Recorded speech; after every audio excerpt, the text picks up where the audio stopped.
2021 is the year of budol. Marami rin ba kayong mga items na nabudol kayo this year? Kasi ako, napakarami. But for this vlog, I am going to share only 5 items na sa tingin ko ay sulit na budol para sa mga work from home moms na tulad ko. Magsimula tayo sa number 1. This is not in particular order, okay? But this is the first thing that I'm going to show you.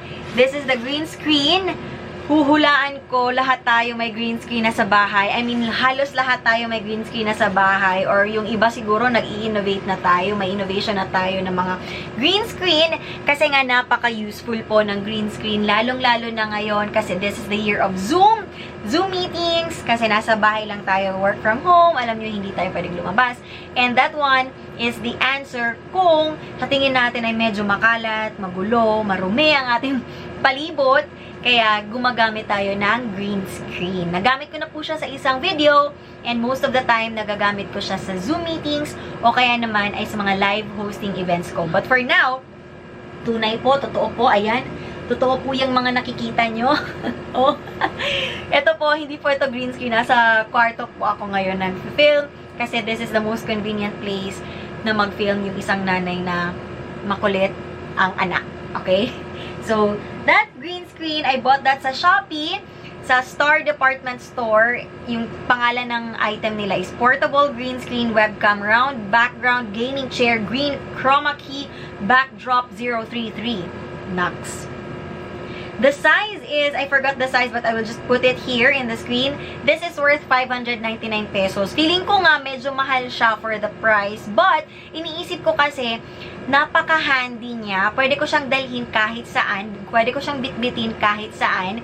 Yun nga lang, it's huge. And kailangan ko rin naman ng napakalaking green screen. Kasi, di ba, para sakop niya talaga yung ating likuran. Hindi nyo makikita yung mga background, unnecessary things sa background natin. Kaya, green screen for me is really a must-have, lalong-lalo na kung madalas kang nag-Zoom meetings. But, mga mommies, ayusin nyo lang po yung green screen nyo na wala siyang crease, I mean, yung mga kunot-kunot, para hindi naman siya medyo off tingnan sa video ninyo. Okay? So, that's our number 1 item. Number 2 budol item, isa sa mga favorites ko rin ito, is the mouse. This one is the mouse. I bought this sa Shopee pa rin po from the ProMax_official. This is the ProMax M16 Slim Silent Wireless Mouse with Nano Receiver. So, yung receiver po niya ay nandito sa likod. Just open it. Ito yung ilalagay mo lang sa laptop mo or sa desktop mo. Tapos, kung hindi mo naman ginagamit, syempre, ibalik mo siya dito sa lalagyan niya. And meron din po siyang may binibigay po silang free na battery. So, it's affordable and napaka-useful. So, may switch dito where you need to switch it on pag gagamitin mo. Wala kang maririnig, besh.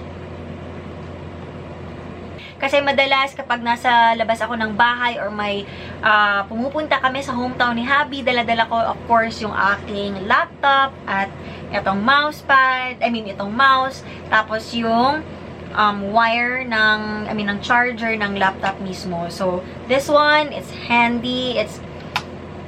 Tingnan nyo naman, yung laptop ko nandun sa workstation, itong mouse ay hawak-hawak ko dito at pinapakita ko sa inyo. So, this one is worth 289 pesos. Is it a good deal? For me, this is already a good deal.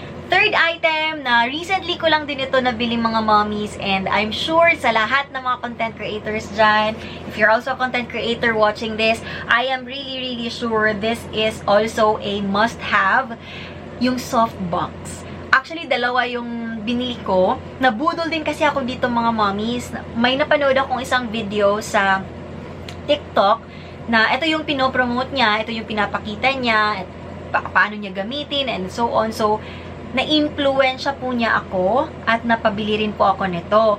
So, this one softbox is 649 pesos. So, dalawa yung binili ko. I bought it for 1,298 pesos. Infinity.ph po yung pangalan ng store na pinagbilhan ko. And guys, it took only 3 days at nasa akin agad yung item. Imagine that. This is from Malabon City. Again, that's Infinity. Hanapin nyo lang yung Studio Lighting Softbox 50 by 70 centimeter photography kit with 2 meters light stand and 45 watts light bulb.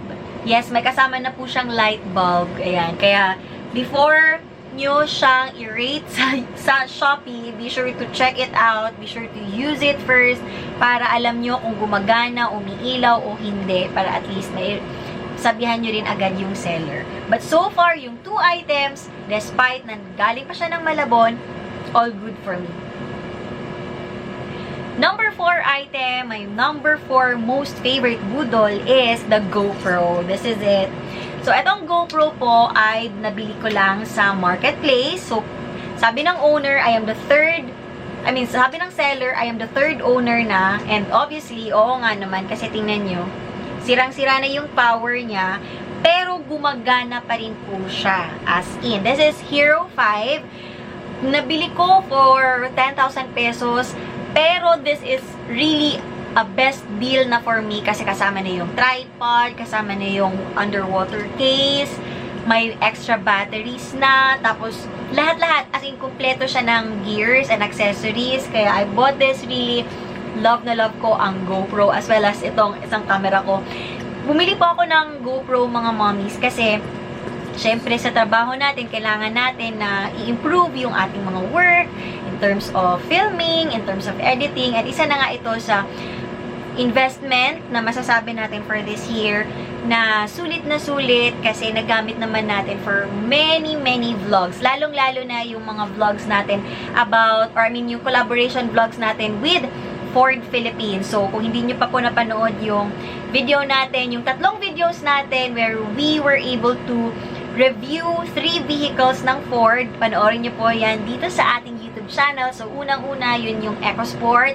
Pangalawa naman, yung Raptor, and then pangatlo ay yung Everest. How I wish mapasakan silang 3, pero hiram lang po yun, loan lang po yun, mga mommies, but we are really thankful for that. And saktong-sakto talaga yung bili natin ng GoPro kasi nagamit po talaga natin siya, as in kuhang-kuha niya yung interiors ng ating sasakyan, ng sasakyan without exerting much effort, diba?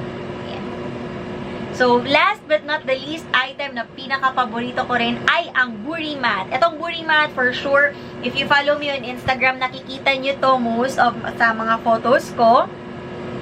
Kasi naman, hindi naman ganun kaaya-ayo yung aming bahay. Napakakalat, diba? Walang art. Ayan.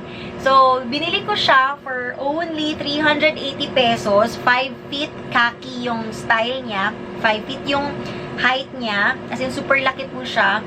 And ang store is Consuelo Kota. Marami pa po silang magagandang items sa store nila, kaya be sure to check it out.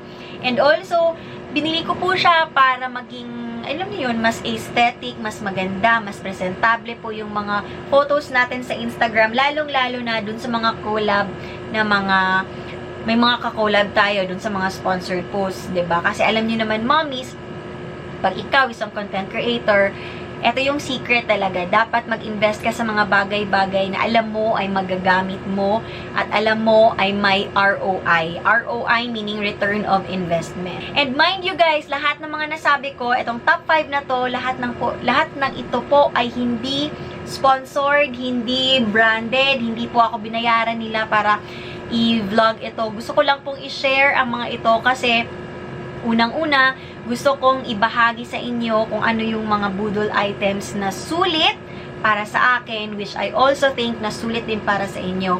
And pangalawa, gusto kong i-share ito through this vlog kasi gusto kong magkaroon ng memory vlog. Alam niyo naman, tayo, diba? Gustong-gusto natin ng mga memory vlog. 2021, diba, is the year of work from home talaga tayo. Kaya, ito yung mga bagay na pinagaan nila yung ating buhay bilang isang work from home mommy. So, that's it. Gusto ko rin malaman kung ano rin yung mga budol items nyo na napakasulit. And if also, kung gusto nyo rin, i-share nyo rin yung seller sa baba para naman at least matulungan din natin sila at para naman matulungan nyo rin po kami na, alam nyo yun, uy, may ganito pala, may ganyan. Refer lang, diba? Kaya thank you so much for watching and I hope you learned something from this video. Thank you and bye!